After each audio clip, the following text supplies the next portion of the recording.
Jadi peserta pemilu, kesempatan bertambah peserta pilpresnya itu akan luar biasa. PSI lolos. Bisa usung Gibran kok, PSI. Atau bisa Kaisang. Karena belum tentu kan, Gibran itu bisa berpasangan dengan Prabowo Subianto lagi. Nggak ada jaminan itu barang.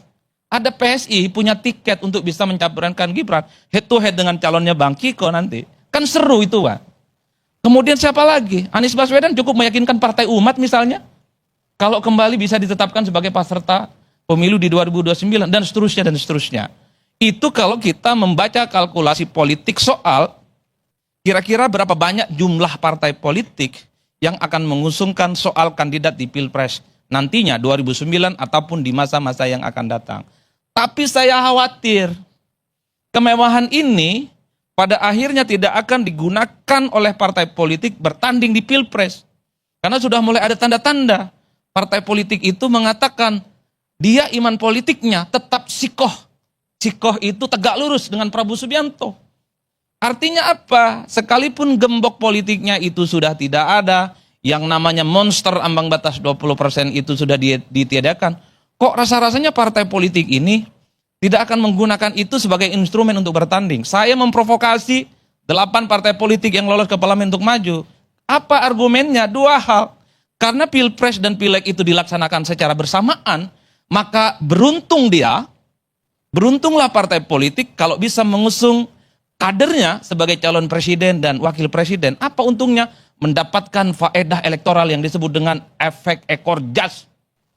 Jadi partai-partai politik yang selama ini terbukti mengusung kadernya sebagai calon presiden dan wakil presiden, perolehan suara pilegnya itu naik secara signifikan. Contoh yang teranyar tentu PKB. PKB itu melesat setelah kemudian berduet dengan Anies Baswedan, itu Caimin. Bahkan PKB itu yang nggak ada kursinya, dapat kursi di basis-basis yang selama ini dianggap basisnya Anies. Itu kan barokah elektoral, Bang. Itu argumen pertama. Yang kedua, jangan takut kalah di Pilpres. Anggaplah misalnya yang akan dilawan nanti Prabowo Subianto. Karena di kita ada kecenderungan yang kalah pemilu itu dirangkul jadi menteri, Bang. Belum kecenderungan baru kali ini. Sejak SBY, Jokowi dan Prabowo Subianto, partai-partai politik yang kalah itu dirangkul. Belum saya nemu presiden di Republik ini dipilih secara langsung oleh rakyat, dia menang Pilpres tidak merangkul partai-partai yang kalah. Itu hukum alam di negara kita itu. Lalu untuk apa takut nggak maju, Bang? Itulah yang saya sebutkan, 2 keuntungan besar yang saya kira dimiliki oleh partai politik, khususnya 8 partai politik yang saat ini lolos ke parlemen untuk mendapatkan barokah elektoral kalau berkompetisi. Jadi jangan misalnya bayangkan nanti di 2029 itu karena yang dilawan Prabowo Subianto semua partai tiarap dan hanya berkongsi dengan Prabowo. Itu dalam pilegnya akan wassalam dan tamat itu, Bang. Ya, teman-teman, memang sangat menarik apa yang disampaikan oleh pengamat politik Adi Prayitno, bahwa bisa saja nanti di tahun 2029 Gibran melawan Prabowo Subianto. Kenapa, teman-teman? Karena ya MK telah memutuskan ambang batas threshold ya di Pilpres di tahun 2029 nanti, bahwa setiap partai politik itu bisa mengusung jagoannya. Artinya bisa mengusung pasangan calon presiden dan wakil presiden ya.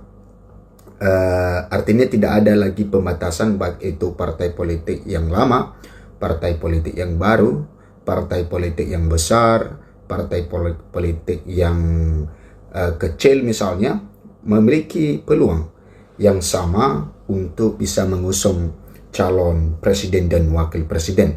Sehingga selaku pengamat politik Adi Prayitno ini bisa saja tidak mungkin lagi ya Gibran ini bersama dengan Prabowo Subianto. Kenapa? Karena Gibran tidak mau lagi pastinya ya mencalonkan diri sebagai calon wakil presiden di tahun 2029. Ya pasti Gibran mencalonkan diri sebagai calon presiden. Dan tentu Prabowo juga ya pasti juga memiliki niat untuk mencalonkan melanjutkan ya pemerintahan. Dan tentu di situ nanti terjadi peperangan antara Prabowo dan Gibran.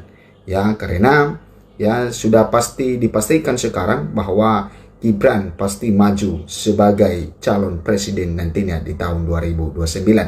Nah, itu yang dikatakan oleh Adi Prayitno bahwa ini memberikan kesempatan-kesempatan dan juga yang meregangkan hubungan antara Prabowo Subianto dengan Jokowi dan juga Prabowo Subianto dengan Gibran. Oke.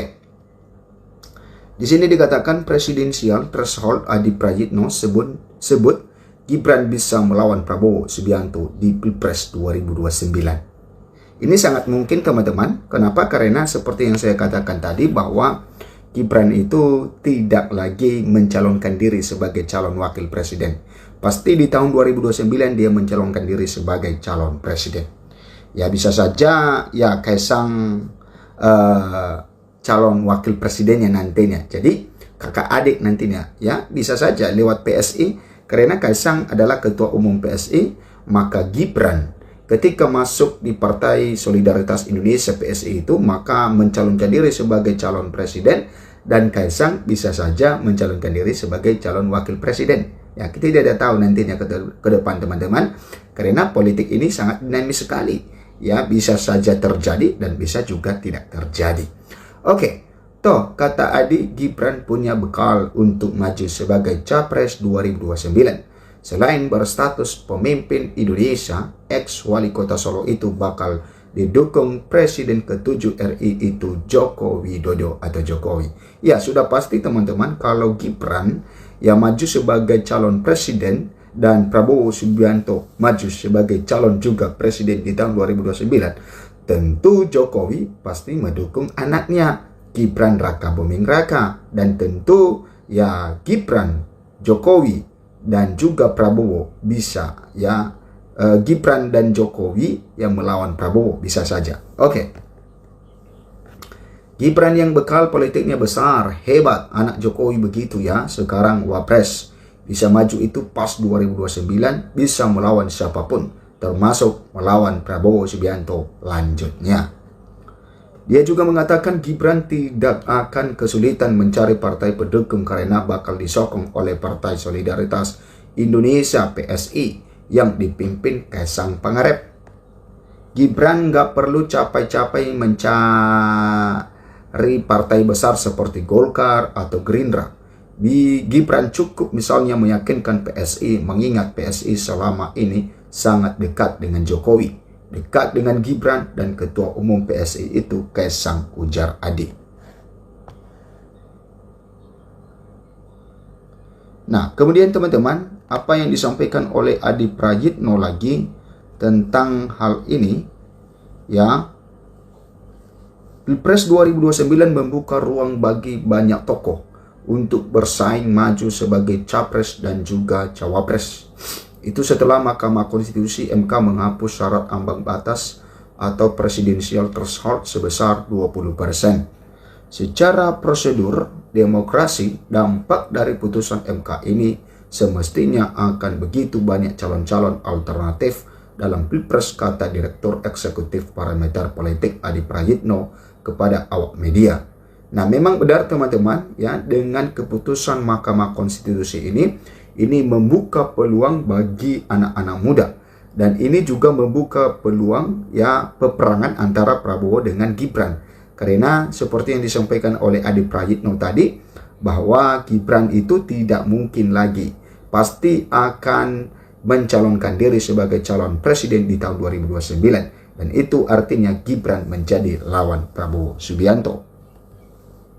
Namun kata dia, putusan MK terasa percuma dalam menghadirkan banyak capres apabila Presiden RI Prabowo Subianto maju berkontestasi pada 2029. Menurut Adi, partai yang sebenarnya bisa mengusung kandidat sendiri akan menghitung ulang dukungan jika Prabowo maju pada Pilpres 2029. Rasa-rasanya sekalipun partai peserta pemilu boleh memajukan calon presiden dan wakil presiden, mereka nggak mungkin ataupun takut mengajukan calon karena pastinya takut bersaing dengan Prabowo, lanjut dia.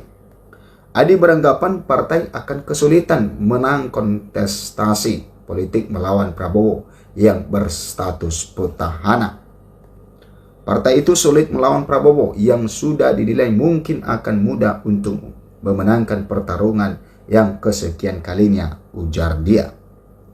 Adi menilai putusan MK pada akhirnya membuat sosok Wapres RI Gibran Raka Buming Raka yang punya peluang besar melawan Prabowo pada 2029. Ya, artinya bahwa partai-partai yang lain tadi bahwa ya pasti menghitung kekuatan politiknya. Tentu kalau Prabowo maju di 2029, maka ya pasti mereka tidak mengusung karena takut kalah. Tetapi ya kalau Gibran pasti akan maju karena tentu Gibran juga punya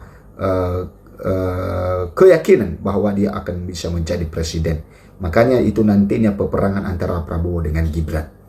Nah, adanya ambang batas presiden yang dihapuskan oleh MK, semestinya orang-orang seperti Gibran yang ingin naik level politiknya bukan lagi mengincar posisi Wapres 5 tahun yang akan datang, ujar dia. Toh kata Adik, Gibran punya bekal untuk maju sebagai Capres 2029. Selain berstatus pemimpin Indonesia, ex-wali kota Solo itu bakal didukung Presiden ke-7 RI Joko Widodo atau Jokowi. Ya, Gibran yang bekal politiknya besar, hebat, anak Jokowi begitu, sekarang Wapres bisa maju itu pas 2029. Bisa melawan siapapun termasuk melawan Prabowo Subianto. Nah, ini teman-teman sangat menarik dari ya pengamatan Adi Prayitno ini, membuka peluang bagi kita, membuka pemikiran kita, dan juga ya memberikan satu pesan kepada Bapak Prabowo Subianto bahwa wakil Anda itu nantinya bisa menjadi lawan Anda. Karena kita tahu bahwa ambisi dari Gibran untuk menjadi pemimpin itu sangat kuat sekali, sangat besar sekali. Sehingga dipastikan bahwa Gibran ya pasti akan maju di tahun 2029 nantinya melawan Prabowo Subianto. Nah itu teman-teman, berikan komentar Anda. Sampai jumpa di video berikutnya.